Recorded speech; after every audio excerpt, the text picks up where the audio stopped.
Congratulations, Miss Matuzas. It's a baby girl. There's 10 toes and 10... Wait a minute. Nurse?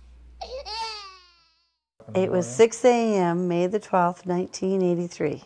I didn't know anything at all. I knew that I had just given birth to a little girl, and that's all I knew. And, scooted you away real fast for some reason. I looked over, and they said, oh, we have a little problem.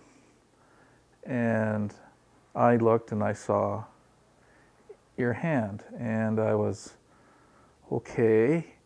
And your mom couldn't see what was going on. And I didn't know how to say or what to say, how to bring it across that there was a problem. Hi, my name's Lisa Matuzas. I was born with 6 regular fingers, I guess you could say, and 4 little fingers. I'm a second-year broadcasting student. I've been given the opportunity to produce a documentary about growing up with a physical disability. By doing this documentary, I'm hoping that people might have a better understanding of what it is like to be different. Do you have any idea what it is like to live with only 6 fingers?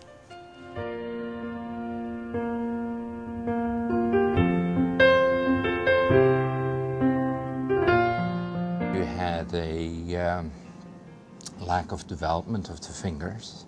Could have been due to many things, like a strand or some scar tissue that cut off the circulation to the fingers.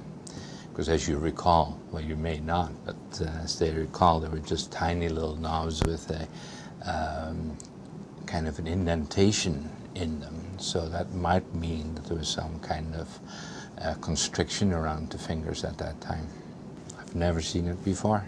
No. Sometimes people are born with an accessory little finger or knob, but I've never seen a deformity like you had. It was pretty shocking, because I don't think you ever expect that when you have a kid. Most people, I think, now that we know, count fingers and toes. They said Brian and Lori had a baby girl, and they told me how much she weighed and everything like that. And then, but Grandma's, or whoever's voice it was kind of shaky. And then they said, at the very end, they said, but there's a problem. And you're like, well, what? You know, because you're far away and you're kind of anticipating this. And she said, they said she was born, she didn't have any fingers on one of her hands. And you're like, oh. Is she healthy? Is everything else okay? It's no big deal. You know, because trying to keep just trying to keep cool about the whole thing and not get freaked out about, you know, something that you have no control over anyways.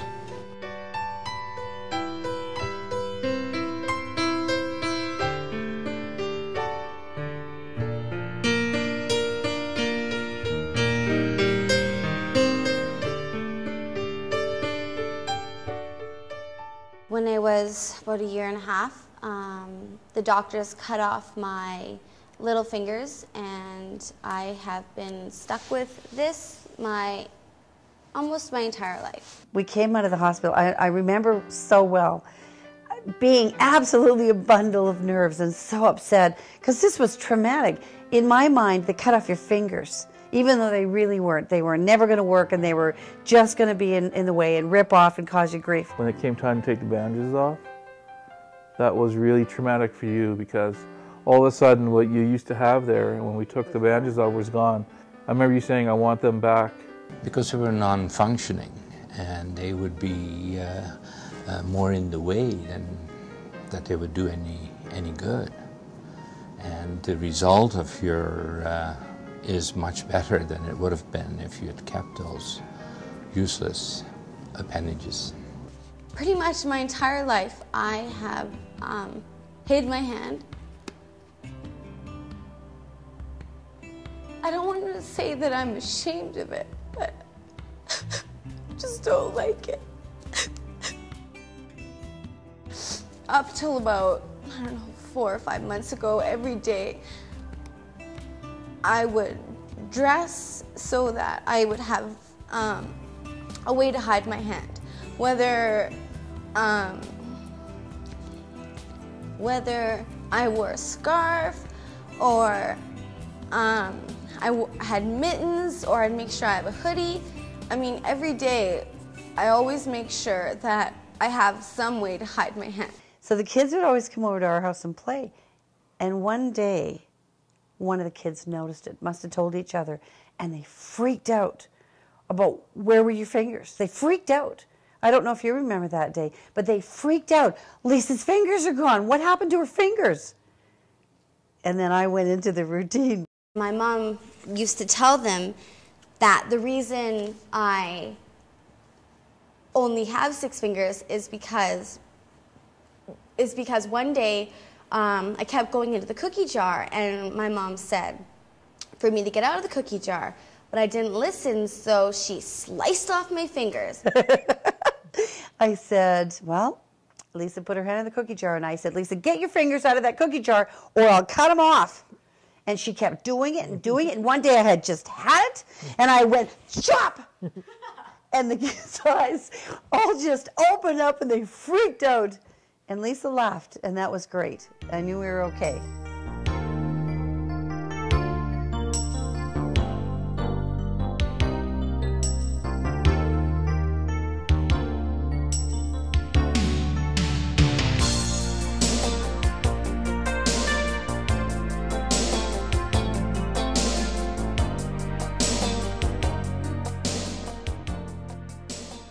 Growing up, I was called a lot of names. Girls were more understanding and accepted it more than the guys. And I think the guys were, I don't know if they were scared of it, but they were the ones that made the comments. I mean, I've been called six-fingered alien, gimp, war amp, the claw. I mean, everything you can think of, I've been called. People you didn't even like, who, if somebody said something about you, but they were there for you. Your friends were so deep-rooted. And you know what? You get so many of them. You're such a lucky girl. You don't just have your family, and I don't mean just Daddy and I and Jeff, but you've got your aunts and uncles, but you've got so many deep-rooted friends.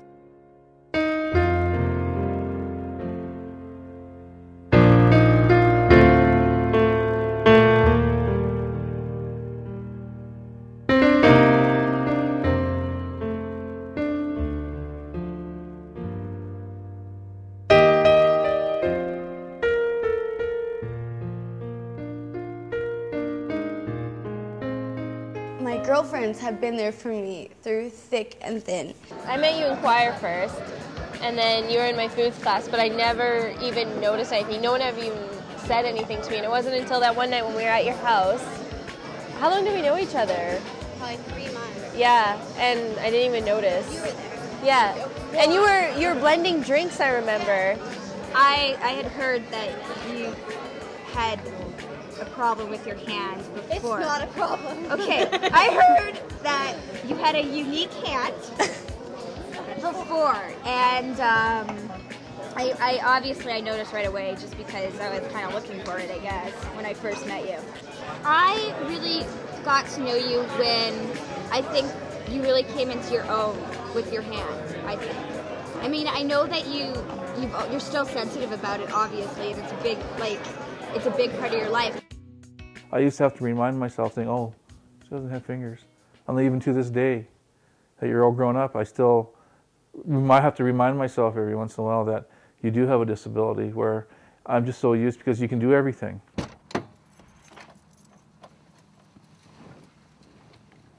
All right, well, it's hard to use this hand, so I usually put it in, reach over, and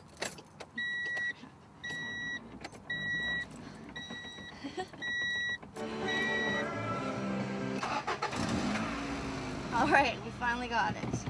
So I have to get it in reverse, I have to use both hands because my little hand can't do it. And we're off. So typing is another issue that I've had to overcome.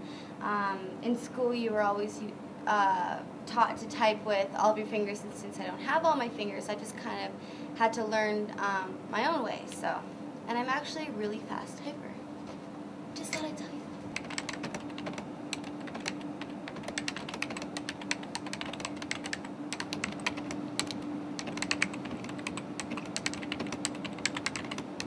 I think if your hand was cut off at the wrist, it would have been a different story.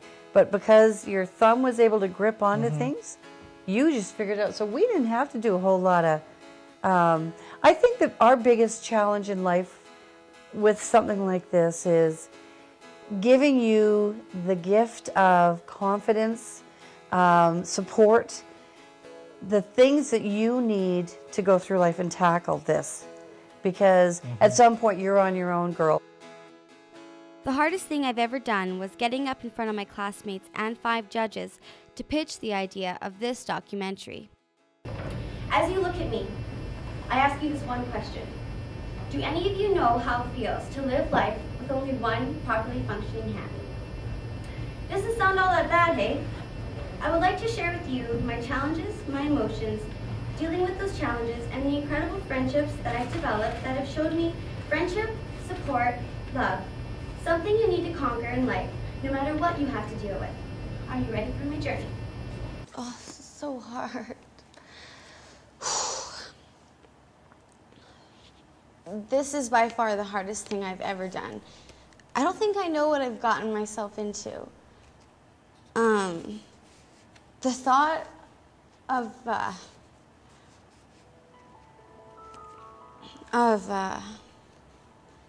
talking about my hand like this does not make me feel comfortable.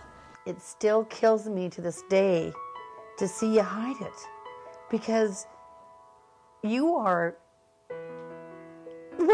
I guess when I think about people, when I sum you up, I think sincere, sweet, kind, you notice things about people, and you're the kind of person I would want to have as a friend.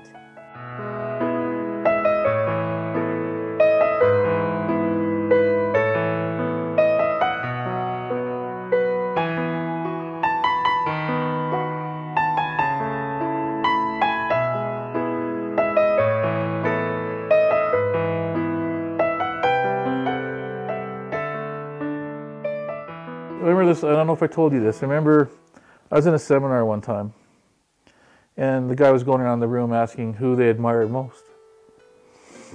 I said, you.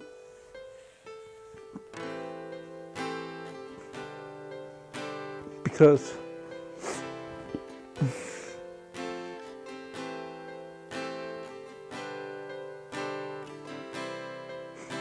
of what you've done and who you are. Strong.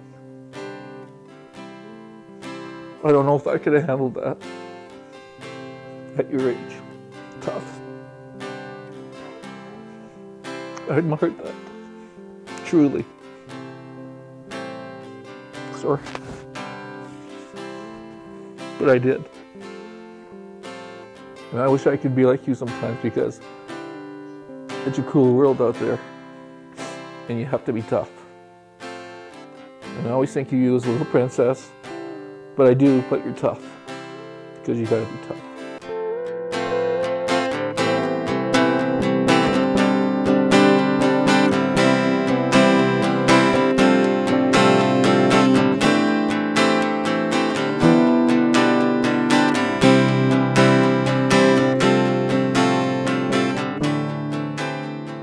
This experience with doing my documentaries helped me a great deal. I'm actually comfortable standing here and talking to you about my hand.